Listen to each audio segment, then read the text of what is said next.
ওম শান্তি। আজকের প্রাতমূল্যে বাপদাদা বলছেন, মিষ্টি বাচ্চারা, তোমাদের পদমর্যাদার ভিত হলো ও আধার হলো পড়াশোনা। যারা পুরনো ভক্ত তারা ভালোভাবে পড়াশোনাও করবে ও ভালো উচ্চ পদের অধিকারীও হবে। আজকের মুরলি প্রশ্নে বাবা বলছেন, যারা বাবার স্মরণে থাকে তাদের লক্ষণের প্রতীয়মান কেমন? উত্তরে বাবা স্মরণে থাকা বাচ্চাদের গুণ ভালো হবে, তারা আরও থেকে আরও তীব্র পবিত্র হতে থাকবে, রয়্যালটি দিব্য অভিজাত হতে থাকবে, পরস্পর ক্ষীরখণ্ড হয়ে থাকবে। ওম শান্তি। হোলি আমাদের নিজস্ব কোনো উৎসব নয়, আমাদের উৎসব হলো ত্রিমূর্তি শিব জয়ন্তী। দৈবী স্বরাজ্য আমাদের আত্মাদের জন্মসিদ্ধ অধিকার, তাই শিব বাবা আসেন আমাদের স্বর্গের মালিক বানিয়ে দেন। স্বর্গের মালিক হয়েছি আমরা রাজযোগ শেখার কারণে। যারা ভক্তি কম করেছে তারা জ্ঞানও কম প্রাপ্ত হবে, তাদের পদপ্রাপ্তিও কম হবে। আমাদের আত্মাদের সব কিছু আধারের ভিত হলো পড়াশোনা। আমাদের বাচ্চাদের আচার আচরণ অতি মিষ্ট ক্ষীরখণ্ডর মতো হয়ে উঠছে। শিবপিতা আমাদের বাচ্চাদের বিশ্বের শান্তি স্থাপনের নিমিত্ত বানিয়ে বিশ্বের রাজত্বের পুরস্কার বিতরণ করেন।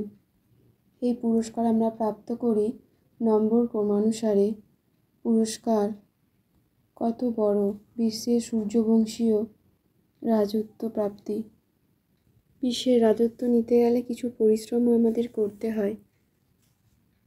বাবা টিচার যা আমাদের কাজ দেয় সেটা আমাদের করে দেখানো উচিত, তাই আমরা বাবার মিষ্টি বাচ্চারা সেটি করে দেখাই পবিত্র আত্মায় পরিণত হয়ে। বাবা দেখেন কোন কোন বাচ্চার মধ্যে সম্পূর্ণ জ্ঞান রয়েছে। অনেক বাচ্চা রোজই মুরলি পড়ে, অনেকেই আবার মুরলির উপর ধ্যান দেয় না। তাই আমরা বাচ্চারা বাবার রোজ মুরলির জ্ঞান গ্রহণ করে নিজ আত্মার ও অন্য আত্মার কল্যাণ করে চলেছি। আমরা বাবার মিষ্টি মিষ্টি হারানিধি বাচ্চারা রোজ মুরলি পড়ি ও জ্ঞানেও রাজযোগের দ্বারা পবিত্র আত্মায় পরিণত হচ্ছি। আমরা বাবার মিষ্টি বাচ্চারা হলাম ব্রাহ্মণ সম্প্রদায়, তাই পুনরায় দৈবী সম্প্রদায়ে পরিণত হচ্ছি। আমাদের আত্মাকে এক সত্য পিতাই সৎ বানাচ্ছেন। দৈবগুণ আমরা ধারণ করছি ও অন্তরে বাইরে সততা নিয়ে আসছি নিজ আত্মার মধ্যে। সকল অপবিত্রতা আমি ত্যাগ করছি নিজ আত্মার মধ্যে থেকে। আমাদের জন্য বাবার এই জ্ঞান আর বিজ্ঞান হলো হোলি ধুরিয়া, অর্থাৎ বিকাররূপী অসুরের বিনাশ ও ভগবানের সঙ্গে রঙেই নিজেকে রাঙিয়ে নেওয়া। বাস্তবে এই জ্ঞান ও বিজ্ঞান যার দ্বারা আমরা নিজেদের অতি উচ্চেই নিয়ে যাই। মায়ার আঘাত থেকে সুরক্ষিত থাকার জন্য আমরা কখনোই দেহ অভিমানে আবদ্ধ হয়ে যাই না, সর্বদা সচেতনে থাকি এবং আমরা সকলেই হলাম ভাই বোন এবং আমরা নিজ আত্মার কল্যাণের জন্য নিজ নিজ পুরুষার্থ করে চলেছি। আজ হোলির জ্ঞানও বাবা এখনই শোনাতে থাকেন। জ্ঞান আর বিজ্ঞান আর পড়াকে বাবা নলেজ বলে থাকেন। বিজ্ঞান হলো জ্ঞানেরও ঊর্ধ্বে, আর জ্ঞান আমরা পাই যার দ্বারা আমরা প্রালব্ধ ফল পাই। আর নিজ ভূমিকা পালন করতে করতে যখন আমরা ক্লান্ত হয়ে পড়ি তখন আমরা শান্তিধামে যাই। আমাদের বুদ্ধিতে এখন এই সৃষ্টিচক্রের জ্ঞান রয়েছে। আমরা স্বর্গে যাব, পুনরায় 84 জন্ম নিতে নিতে নরকে আসব, পুনরায় এমনি চলতে থাকবে। এর থেকে বাইরে কেউ বেরিয়ে যেতে পারে না।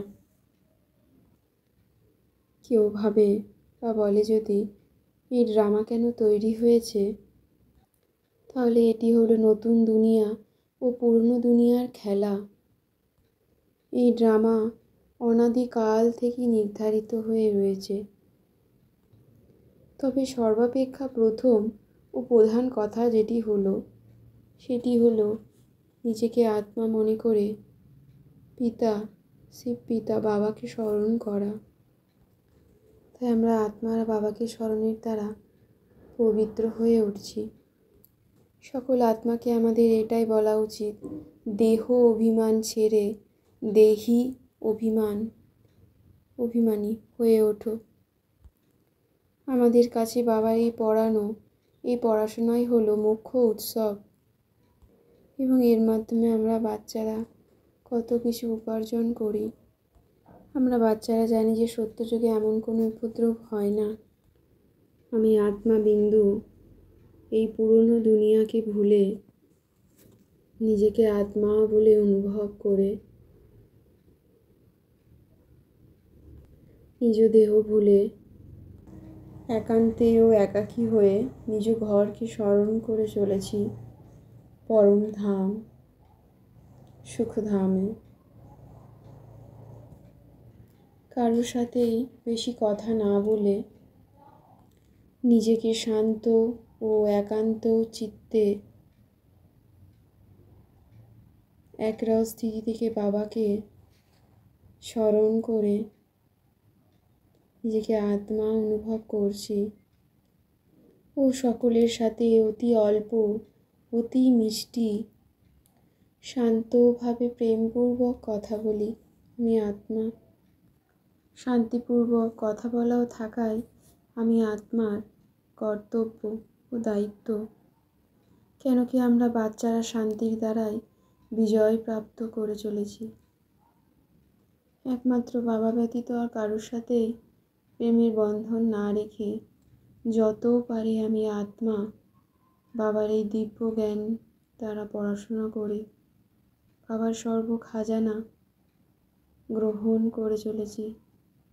বাবার সর্ব দিব্য শক্তি, দিব্য আশীর্বাদ অসীম জগতে উত্তরাধিকারীও প্রাপ্ত করে চলেছি।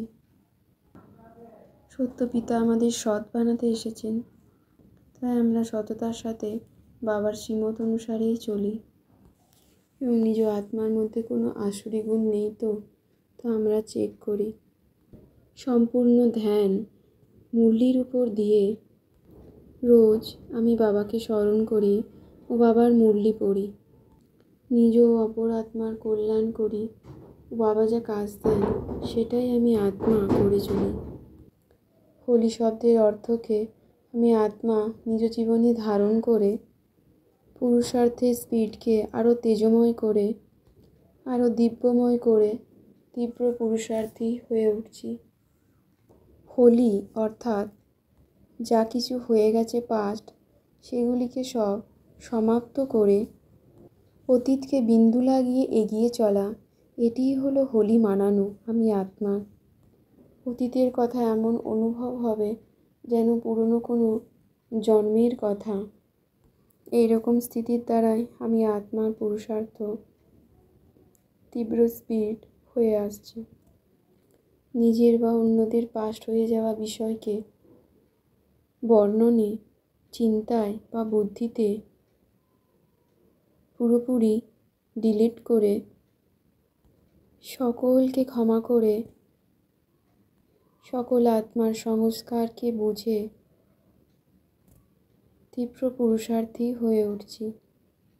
স্নেহই হলো সহজ স্মরণের সাধন। সেই জন্য আমি আত্মা সদাই স্নেহী হয়ে সকলকে স্নেহী বানাই। আজকের গীত হলো দর্শন বিনা প্রেম করি ও গৃহে বসে স্মরণ করি। আমি আত্মাবিন্দু সেবা করে চলেছি নিজ আত্মাকে পবিত্র করে অন্য আত্মাকে পবিত্র তাই পরিণত করে। কারণ আমি আত্মা জ্ঞানের তৃতীয় নেত্রর দ্বারা সৃষ্টির আদি থেকে অন্ত পর্যন্ত বীজ এবং বৃক্ষের সৃষ্টিচক্রের রহস্য আমি আত্মার বুদ্ধির নজরে রয়েছে। ঘরে বসে আমরা আত্মারা পবিত্র হয়ে অন্য আত্মাকে পবিত্র করার সার্ভিস করে চলেছি। আমি আত্মা সত্যতা সভ্যতারূপী কালচারকে ধারণ করে অনুভবের অথরিটির দ্বারা অথরিটি এবং স্নেহ দুটিকেই কাজে লাগাই। ওম শান্তি শান্তি শান্তি ওম।